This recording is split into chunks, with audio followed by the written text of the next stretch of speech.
Section 1. You will hear a woman phoning the local council about an abandoned vehicle. First, you have some time to look at questions 1 to 6 on page 128.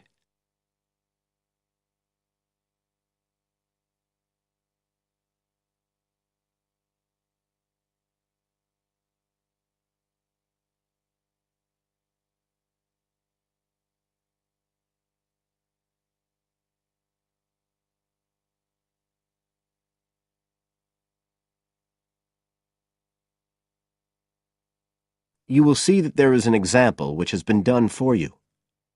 On this occasion only, the conversation relating to this will be played first.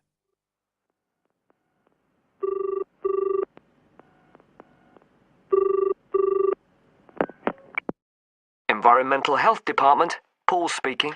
Oh, hello. I wanted to report a vehicle that's been left parked near where I live. I think it's been abandoned. I wondered if the council could arrange to get it towed away. Have I got through to the right department? Yes, you have. If I could just take a few details. Your name, please? Mrs. Shepherd. Thank you. The caller's name is Mrs. Shepherd, so Mrs. Shepherd has been written in the space. Now we shall begin. You should answer the questions as you listen, because you will not hear the recording a second time. Listen carefully and answer questions 1 to 6.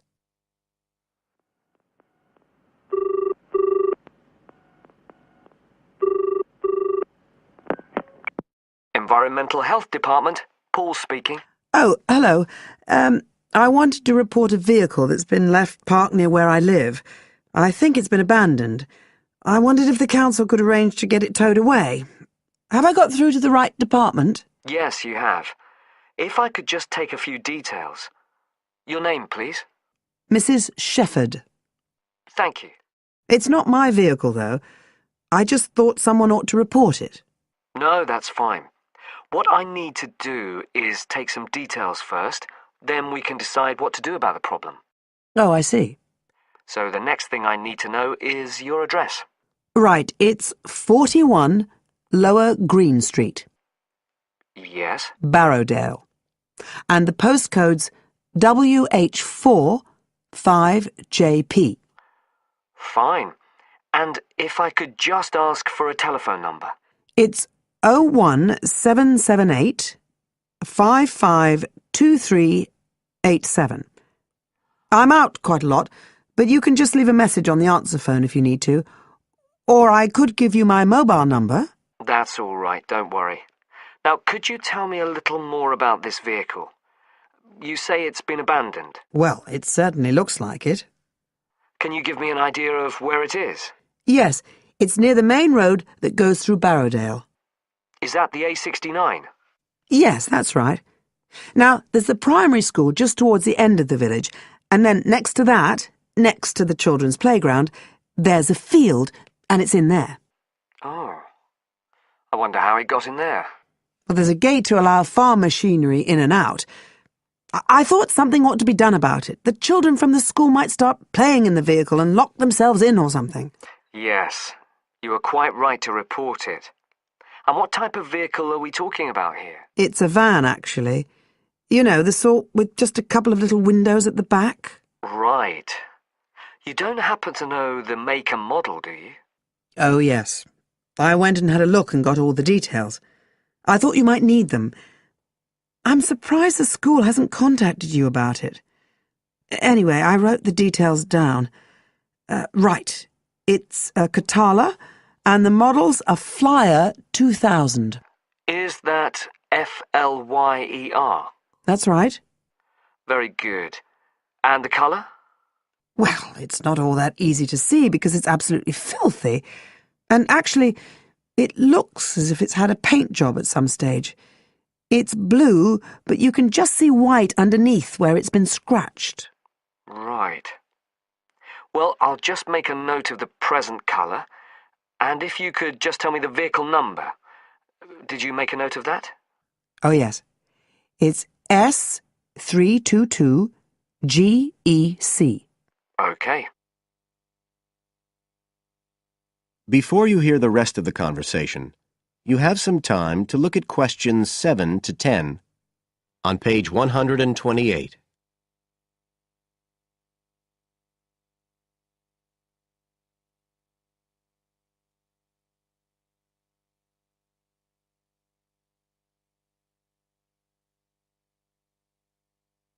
Now listen and answer questions 7 to 10. And it sounds as if the general condition of the vehicle isn't too good, from what you say. No, it's pretty poor. It wouldn't be drivable. It's got a flat tire and there's a crack in the windscreen. I reckon someone just wanted to get rid of it. That's usually the way. It's been there for nearly a week. No, it must be 8 days. I remember it was a Sunday morning when I noticed it. It wasn't there the day before. I walk past it most days on the way to the shops. I'd have thought the school would have reported it. Does the field actually belong to the school? No, it's part of Hill Farm Estate. Right. I'll just make a note of that. And I don't suppose you have any information about who might own the vehicle? No, I've no idea. So what will you do now? Well, we'll come and have a look and see if we can trace the owner. And if we can't, the vehicle will be removed as rapidly as the law permits. It could be anything up to 20 days.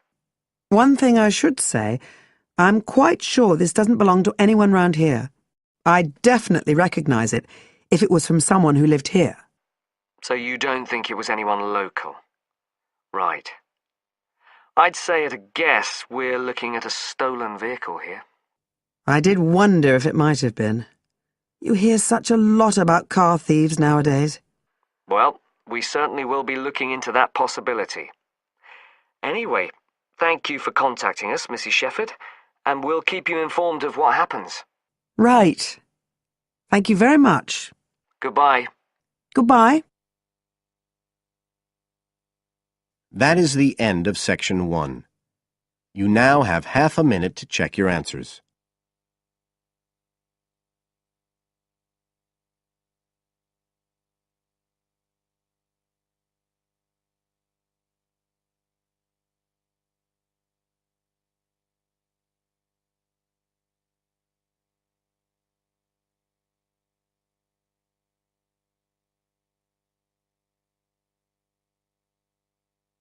Now turn to section 2 on page 90.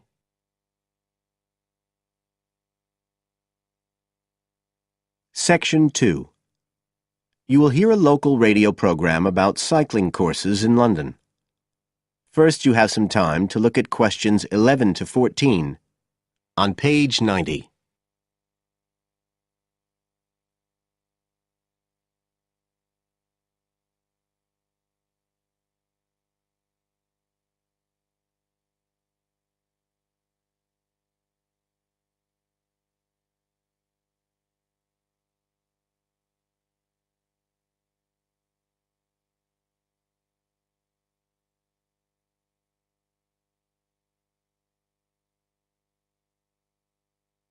Now listen carefully and answer questions 11 to 14.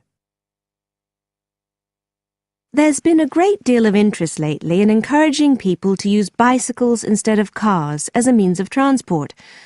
But not everyone is confident about riding a bike at the best of times, let alone in the middle of a city like London. Jack Hayes is a professional trainer who works for a London-based company, City Cyclist, which provides cycle training for the public. What exactly does City Cyclist do, Jack? Well, our basic purpose is to promote cycling as a sustainable form of transport. We believe the best way to promote cycling is to teach people to use their bikes safely and with confidence. In European countries, people all learned from their parents, and they also learned in school. And when I tell them I teach people to ride bikes, they laugh. They think it's crazy. But here in London, it's completely different. You're approaching the point where a whole generation of people have grown up not being allowed by their parents to cycle because it was considered to be getting too dangerous. And so, in turn, they can't teach their children. We believe in realistic training. So if someone wants to use a bike regularly, say to get to work or school, we aim to train them by teaching them to ride on the actual roads they'll use, so they can develop the basic skills they need and build up their confidence that way. At City Cyclist, we believe cycling's for everyone, no matter what age or level of ability or mobility. We do complete beginners and also advanced courses. That's for urban cyclists who want to deal with things like riding in streets with complicated intersections and things like that. We don't promote the use of personal protective equipment for cyclists, and we endorse the policy of the European Cyclists Federation that parents should be allowed to make an informed choice as to whether or not their child wears a helmet. We believe the key to safe cycling is assertiveness, taking your place on the road. This has to be instilled right from the beginning. Assertive road positioning and behaviour is the key to safe cycling in congested urban environments. Some people are surprised that we don't promote the segregation of cyclists from motorised traffic, but we don't think that's practical in all urban environments. Instead, we teach people to use as much road space as they need to travel safely and effectively. You now have some time to look at questions 15 to 20 on page 91.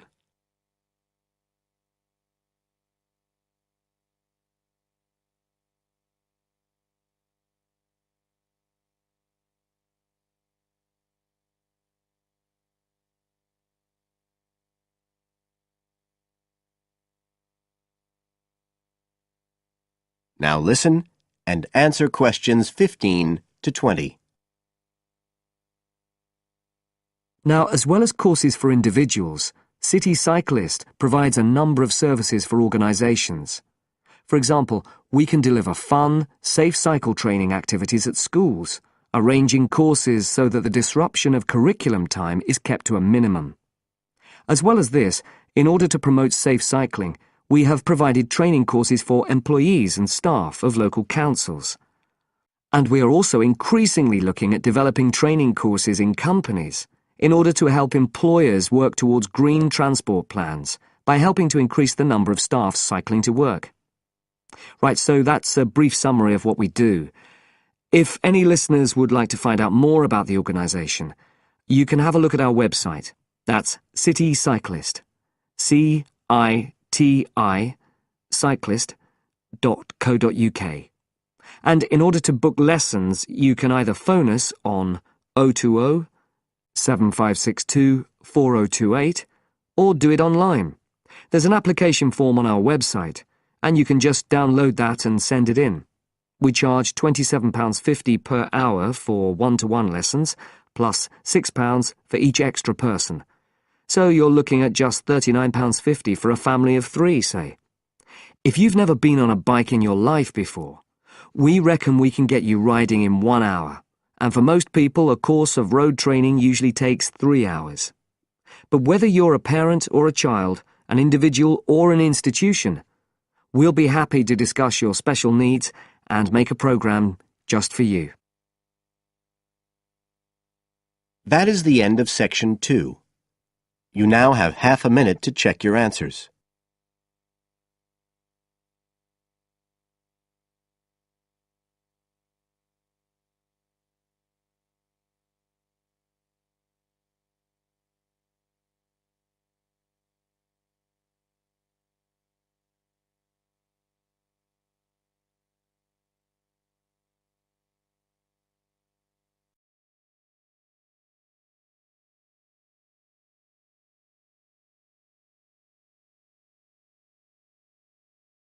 You will hear a conversation between 3 students who are preparing a presentation.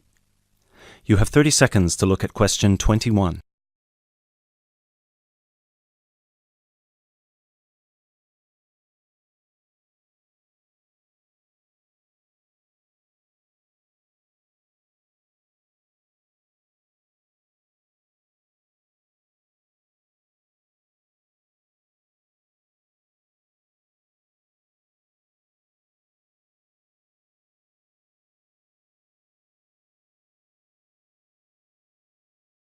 Hey guys!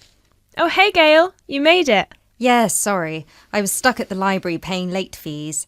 Have you guys started going through the data yet? Yeah, we've already collated it and we've started designing the graphs we're going to use in the presentation.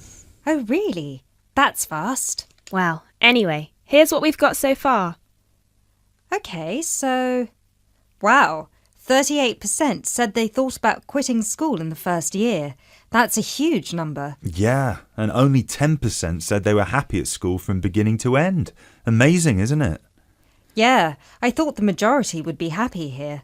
Well, just remember that about 30% of the school population are foreign students, and from the UK students, only 2% are actually from the area. So, I guess it makes sense that people would miss home.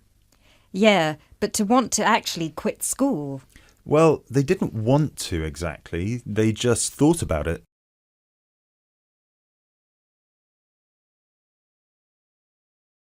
You now have 30 seconds to look at questions 22 to 25.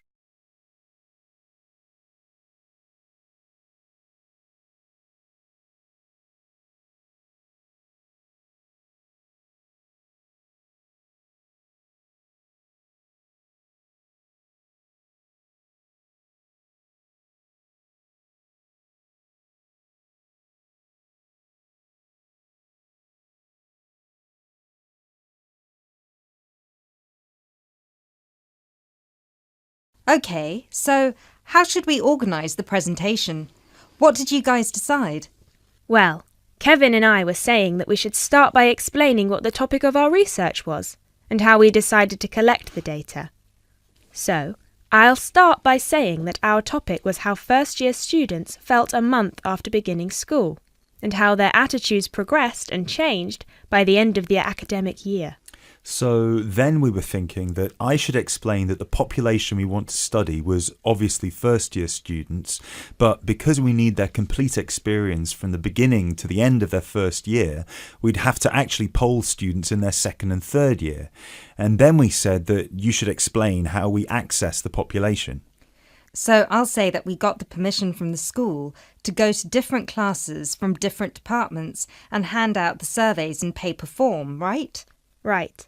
And that it took us about 3 weeks to complete this part of our research.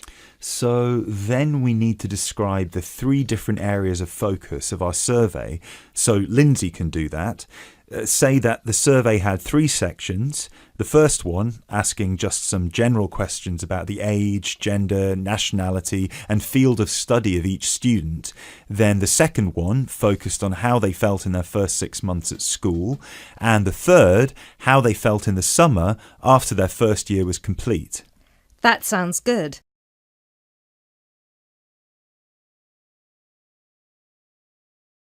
You now have 30 seconds to look at questions 26 to 30.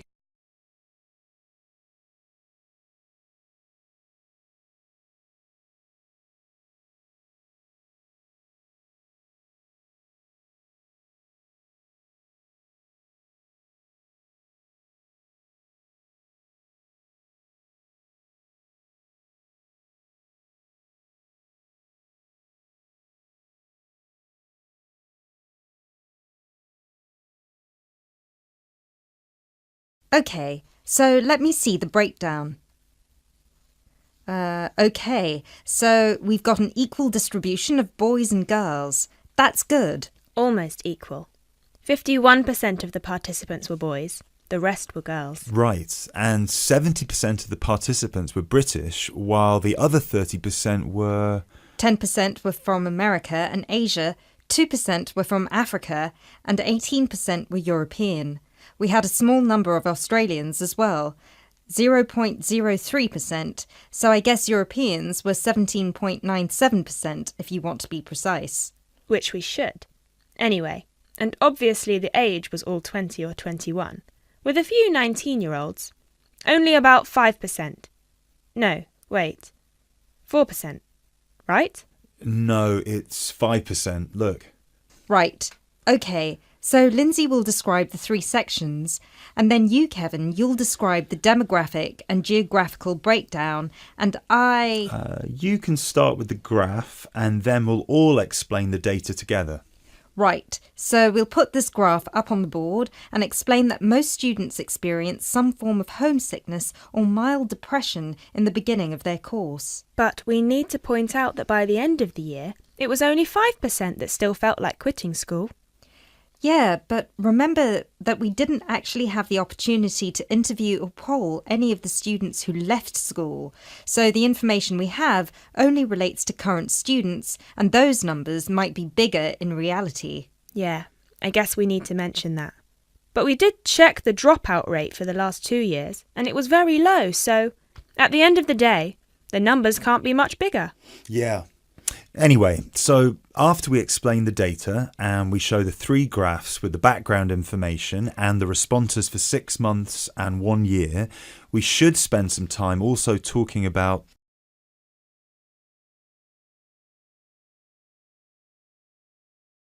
You will hear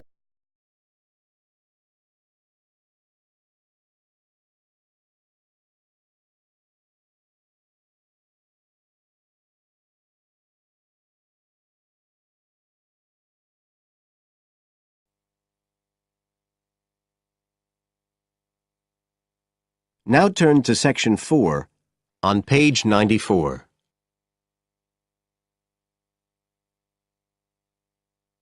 Section 4. You will hear a student giving a presentation about some ways of dealing with the problems of urbanization and city growth. First, you have some time to look at questions 31 to 40 on page 94.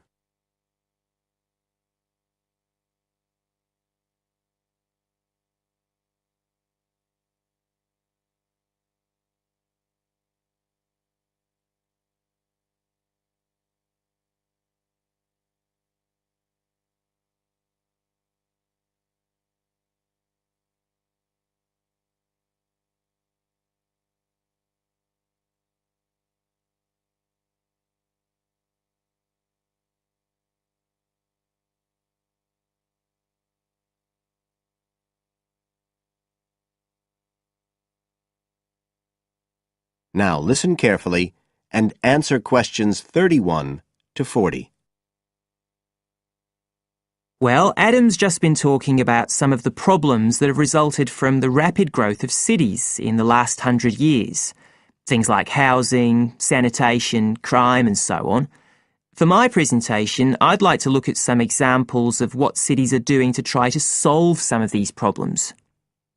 As part of its Healthy City program, the World Health Organization, the WHO, has come up with a set of criteria for a healthy city. The WHO says that, amongst other things, a healthy city must provide a clean environment which is also safe. It mustn't be dirty or dangerous for its inhabitants. As well as that, the WHO says a healthy city has got to be able to satisfy its inhabitants' basic needs. That's all its inhabitants, not just the rich ones or the ones with jobs, everyone who lives there. A third criterion, is that it's got to have health services which can be used by all the inhabitants and which they can access easily. The final point's to do with local government. The WHO says this is something that the whole community should be involved in, not just a few powerful politicians or businessmen. So, a healthy city is not just a matter of avoiding illness, that sort of healthiness. It's the way that the whole city works together for the benefit of its population. Okay, so what I'd like to do now is to look at some projects in different cities around the world where cities have tried to meet these criteria, to make their cities healthy ones.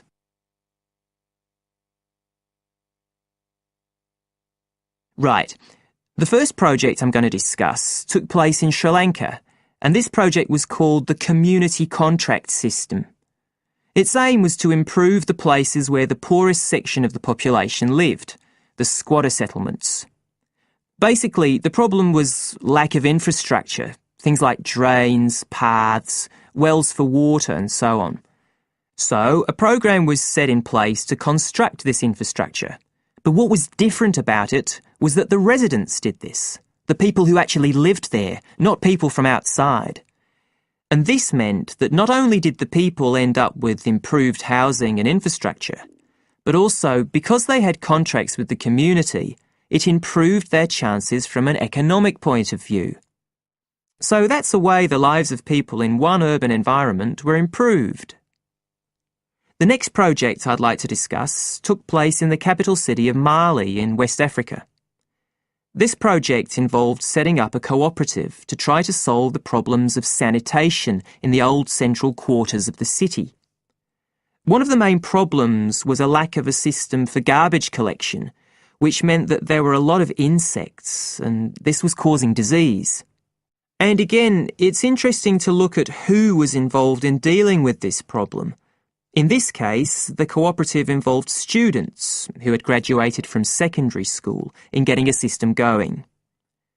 As well as that, the cooperative set up a campaign to educate the public about the importance of good sanitation through showing films and setting up discussion groups among the local people, especially women and adolescents. And the outcome was an increased environmental awareness, which led to changes in household behaviour, as well as improved living conditions. OK, the third project was in Egypt, just outside the capital, Cairo, which is a city that's grown very rapidly in the last few decades. This project was based in a women's centre in a poor area called Makatem. The aim of the project was to support girls, young women from the area from poor families. So these were women who had no education. They'd never been to school, so they were totally illiterate, and they had no chance of getting jobs. At the Women's Centre, they were shown how to sew and how to weave, and once they'd learned these skills, they were given the equipment, a sewing machine or a loom, so that they could make things to sell and had a chance of earning their own living. And this project has meant that these young women have greater status in the community, but as well as that, they can enjoy a better quality of life. So I don't think the problem is that cities are bad. This world and its cities have the resources to provide for the population that lives there. What it takes is a stronger will and a better distribution of resources. That is the end of section 4. You now have half a minute to check your answers.